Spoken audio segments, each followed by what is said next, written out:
क्योंकि जो तुम्हारे मुख से अंगीकार निकलेगा वो चीज हो जाएगा ना। तो भजन क्या है? अंगीकार है। मन से विश्वास करने के लिए क्या होता है? धार्मिकता के लिए क्या करना पड़ता है? मन से विश्वास। उद्धार पाने के लिए क्या करता है? मुंह से अंगीकार करना पड़ता है। तो आप जो चीज भजन गाते हो वही चीज आप अंगीकार करे। पवित्र मुझे कर दे प्रभु, शुद्ध मुझे, अंगीकार करे, मैं उससे विनती करूं ऐसे मैं हो जाऊं। अगर मैं कह दूं मैं बहुत दुखी हूँ, मेरे उजड़े हुए भाग खुल जाए, तो क्या मेरा भाग उजड़ा हुआ? मसीह में कोई भाग होगा नहीं होता है ना, लाखों का नहीं होता। तो जो आप भजन कर, तो हमें नॉलेज होनी चाहिए कौन सा हम भजन गा रहे हैं, ठीक है ना। आप बहुत दुखी है तो उटपटांग का ही भजन गाने लगे, इसीलिए मैंने वो आइडियो जो दिया है वो चुन के भजन होते हैं जो गाया है। हाँ, आज जब वही चीज गाओगे वो भजन से भी आपकी हीलिंग हो जाएगी। वो भजन को भी सुनो और वचन को भी सुनो, वो चीज की वो चुन के भजन होते हैं। ऐसा भजन नहीं होता कि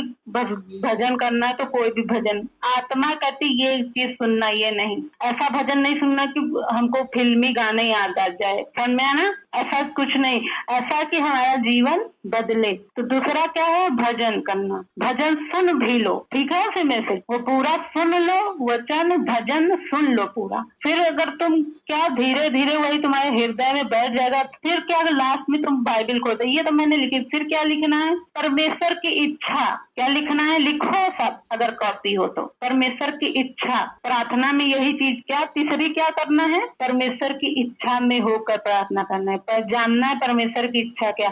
अच्छा, उसकी इच्छा कहती है मेरी सिद्धता में सिद्ध होते जाओ। हाँ, मैंने तुम्हें बुलाया है, ये चीज नहीं करना। अच्छा, ये परमेश्वर की इच्छा है, ठीक है, ये चीज नहीं करूंगी। वही वही वचन पढ़ना है, हाँ, सुनना है। हाँ, वचन आप पढ़ोगे तो उसमें मिल जाएगा परमेश्वर। ही पूरी पुस्तक ज्यादा परमेश्वर की तो इच्छा बता रही है ना। पुस्तक किस लिए पढ़ते हो? परमेश्वर की इच्छा जानने के लिए। अच्छा, परमेश्वर कह रहा है, सापित है वो जो यहोवा का काम आलस से करता है, और वह भी जो अपनी तलवार लहू बहाने से रोक सकता है। अच्छा, परमेश्वर का काम करने में आलस कर रही हूँ मैं, तो मैं तो श्रापित हूँ। और मैं, यहाँ लिखा, जो अपनी लहू बहाने से रोक सकता है अपने तलवार को, मतलब अपने मेहनत को लहू बहाने से रोके रखता है, मतलब प्रार्थना करने से रुका रहता है, उपवास करने से। वह भी जो अपनी तलवार लहू बहाने से रोक रखता है वो भी शापित है। जो प्रार्थना करने से अपने आप को रोके हुए, उपवास करने से रोके हुए, पसीना बहाने मेहनत करने से रोके हुआ है अपने आप को, कहता है परमेश्वर सब कुछ कर देगा। ये क्या बता रहा है? परमेश्वर की इच्छा। अच्छा, परमेश्वर की इच्छा जान गए हैं, अब मैं भी मन बना लेती हूँ, जैसे परमेश्वर की इच्छा वैसी अपना मन। मेन मतलब क्या है? जो परमेश्वर का मन है वही हमारा मन हो जाए, ये चीज है। ये नहीं है कि जो मैं अपना मन लेके जा रही हूँ प्रार्थना में वही पूरा करके आए, ऐसा कभी नहीं होता। जो उसकी इच्छा में होकर मांगते हैं वो चीज मिलता है, वो नहीं मिलता। अगर एक बहुत सारी इच्छा, जैसे एक क्या है, उसका बेटा बिगड़ा हुआ है बहुत ज्यादा, तो वो वचन नहीं पढ़ रही, परमेश्वर की इच्छा क्या है? अगर वो प्रार्थना करेगी मेरा बेटा बिगड़ा, परमेश्वर सुधर जाए, वचन कहाँ लिखा है? परमेश्वर की इच्छा है भी कि नहीं? हाँ, तो परमेश्वर की इच्छा क्या है? धर्मी का वंश बचाया जाएगा। हाँ, जैसे परमेश्वर धर्मी का वंश पृथ्वी का अधिकारी होगा, मेरा बेटा पृथ्वी का अधिकारी हो, वो भी प्रार्थना करने वाला हो, वो भी उपवास करने वाला, वो भी तेरी सेवा करने वाला हो। समझ में आया ना? तो ये क्या है? परमेश्वर की इच्छा जान के मैंने क्या कर ली? प्रार्थना कर दी। अब वो क्या हो गई? जान गए तो कंफर्म हो गया ना कि परमेश्वर की इच्छा से मैंने प्रार्थना की। हाँ, जो चीज जब वचन पढ़े ही नहीं हो तो बहुत सारे उटपटांग बकबक बोला जा रहा है। फिर चौथा क्या है? लोगों के लिए प्रार्थना करना। लोगों क्या, आप अपने परिवार के लिए करो प्रार्थना। परिवार के लिए तो अवश्य करो, हमेशा प्रार्थना। आप अपने बीमारी के लिए करते, मैं ठीक हो जाऊं, मैं प्रार्थना करने लगो, मैं ये। परिवार के लिए ज्यादा करोगे, परिवार के अंदर आप भी आते हो, आ जाओगे। अगर आप वही दुष्ट परिवार के लिए प्रार्थना कर रहे हो तो वही दुष्ट जो परिवार में काम कर रहा है वही आपके जीवन में भी काम कर रहा है। समझ में आ रहा ना?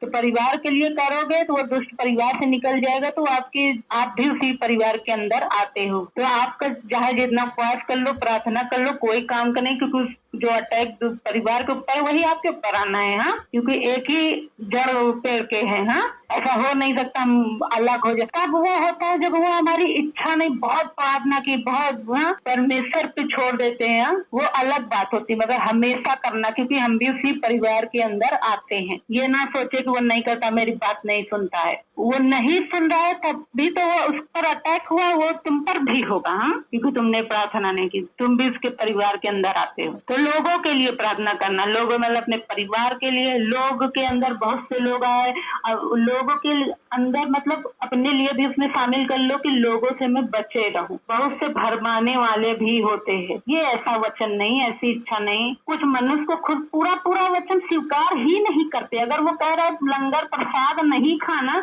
तो आधा कहते इस तरह के धन्यवाद करके करा जाए तो पूरा हो जाएगा। समझ रहे ना? तो मनुष्य को भी वो खुश कर ले रहे हैं, परमेश्वर को सोच रहे हैं ये भी हो जाएगा। ऐसा नहीं होता, पूरा पूरा की बात हो रही है। हाँ, तो ये क्या हो जाएगा, ऐसे लोगों से परमेश्वर मुझे बचाए, मैं पूरा पूरा वचन स्वीकार करे। तो मना कर रहा है ये चीज ना करूं। फिर क्या है पांचवी प्रार्थना, वरदान की धुन। वचन कहता है वरदान के धुन में तुम लगे रहो। तुम्हें वरदान चाहिए। अगर लगातार तुम प्रार्थना पश्चाताप कर लिए हो, तौबा कर लिए अपने पाप से कि अब मैं पाप में नहीं जाऊंगा, तौबा कर लिए हो, तो अब परमेश्वर आपको वरदान देगा जब आप मांगोगे। जैसे गैर भाषा, पवित्र आत्मा क्या उतरता है, पवित्र आत्मा दे दिया जाता है उसको।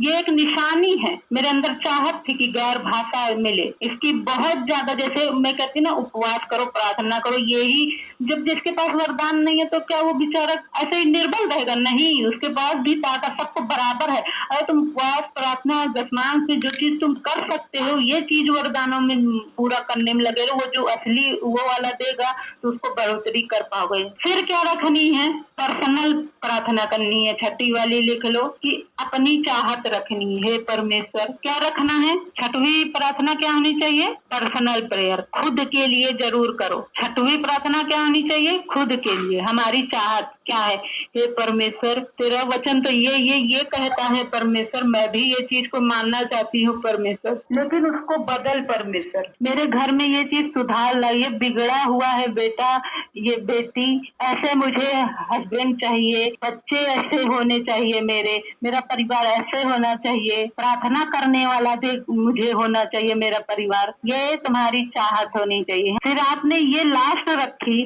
फिर आखिरी में रखो सेहत के लिए प्रार्थना करो कि परमेश्वर मेरी सेहत बनी रहे, हर घात करने चुराने वाले परमेश्वर मुझे बचा। फिर लास्ट में क्या है, जब जहाँ लोगों के लिए प्रार्थना है वहाँ लोगों के लिए लिख लो, वहाँ परिवार मत शामिल करो। अब परिवार आया, ठीक है। लोगों में वो लोग आ जाते हैं, आपके पड़ोसी, रिश्तेदार, हाँ, बहुत सारे लोग वो लोगों में आ जाते हैं। अब क्या है, सेहत के बाद परिवार के लिए प्रार्थना करना, वो अलग होनी चाहिए। फिर लास्ट में क्या होना चाहिए, घोषणा करनी है। क्या घोषणा करनी है, जो जो आपको वचन मालूम है, उसके कोड़े खाने से मैं चंगा हो चुका, ये चीज मुंह से अंगीकार करना है। बीमार हो फिर भी ये चीज बोलना है, उसके कोड़े खाने से चंगे हो चुके, धर्मी का वंश बचाया जाएगा। नहीं भी बचा है वो बेटा, नहीं परिवार बचा है, मेरा घराना यहोवा की सेवा करेगा, ये चीज बोलना है लास्ट में। हाँ, यही तरह के नहीं है, बहुत सारे चीजें। हाँ, यहोवा के खोजियों को किसी भली वस्तु की घटी नहीं होगी। हाँ, मैं उसकी खोज में लगा हूँ, मुझे किसी चीज की घटी नहीं होगी। लास्ट में ये सारे घोषणा करनी, पॉजिटिव वर्ड बोलने हैं जो वचन वाले हैं। सामने मेरी बात ना, जो आप देखना चाहते हो वो चीज बोलो आप। फिर लास्ट में क्या करो, गीत गाओ। लास्ट में भजन गा के धन्यवाद के परमेश्वर थैंक यू, जो धन्यवाद वाले गीत हैं। जैसे मैं कहती ना, धन्यवाद के साथ स्तुति गाऊंगा, हे मेरे सुखदा, उपकार तेरे है बेसुमार, कोटि कोटि स्तुति धन्यवाद,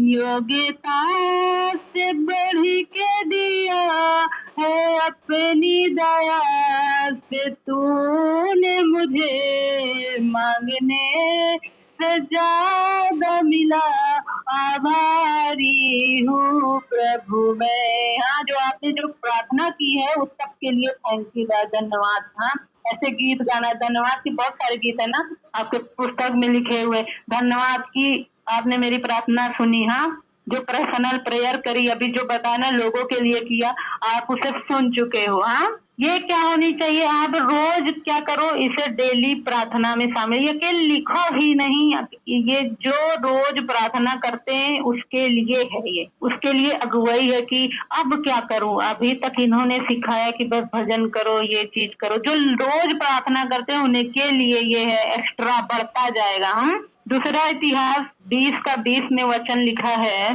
डेली प्रार्थना करो, वचन टूटा हुआ है। आप कहोगे ये मेरे हाथ में नहीं, सबके हाथ में, परमेश्वर का जो काम करना है, निर्णय लेना आपके हाथ में ही है, दूसरे के हाथ में थोड़ी है। अगर आपको जिस काम में सिद्ध होना है, बढ़ना है, तो क्या होना चाहिए, हमें क्या उसकी नबियों की प्रतीति करना होगा, विश्वास करना होगा। यहाँ लिखा है, मैं 20 के आधे से पढ़ रही, यहोशापात अपने लोगों को कह रहा है, वैसे मैं आपसे कह रही हूँ, अपने परमेश्वर यहोवा पर विश्वास रखो।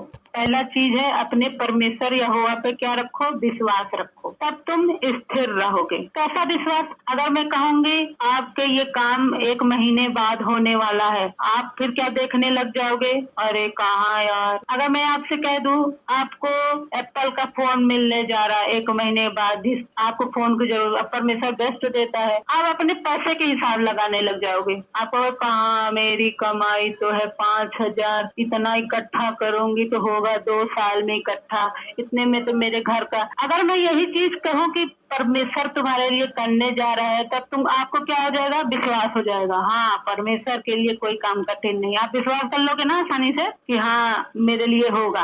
सेम यही चीज मैं कह रही हूँ, विश्वास रखो अपने परमेश्वर पे, अपनी जो काबिलियत है, अपना जो पैसा है, अपना जो रुतबा, अपना छोटपन है, बड़प्पन है, उस पर विश्वास मत रखो कि मैं बहुत छोटा हूँ, ये हूँ वो हूँ। परमेश्वर को देख के अपना हिसाब लगाया करो। अपनी सोच बड़ी कर सकते हो कि नहीं मुझे ऐसा लाइफ पार्टनर मिलना चाहिए, तो आप क्या कहोगे, नहीं मेरे मम्मी पापा नहीं मानेंगे, ऐसा नहीं होगा, वचन तो मालूम है, हाँ मैं अभी प्रार्थना में बढ़ी नहीं हूँ, हाँ ऐसे चीज। अगर मैं कहूंगी वह यहोवा करने जा रहा है, तो उस पर विश्वास रखो, उस पर विश्वास करके आपको हो सकता है। और वैसे ही कर्म करो फिर कि 1 महीने बाद, 4 महीने बाद होने वाला है, अब वैसे मुझे जल्दी जल्दी तैयारी करनी है। तो ये चीज हो गया, उसके नबियों की प्रतीति करो, तब तुम कृतार्थ हो जाओगे। उसके नबियों मतलब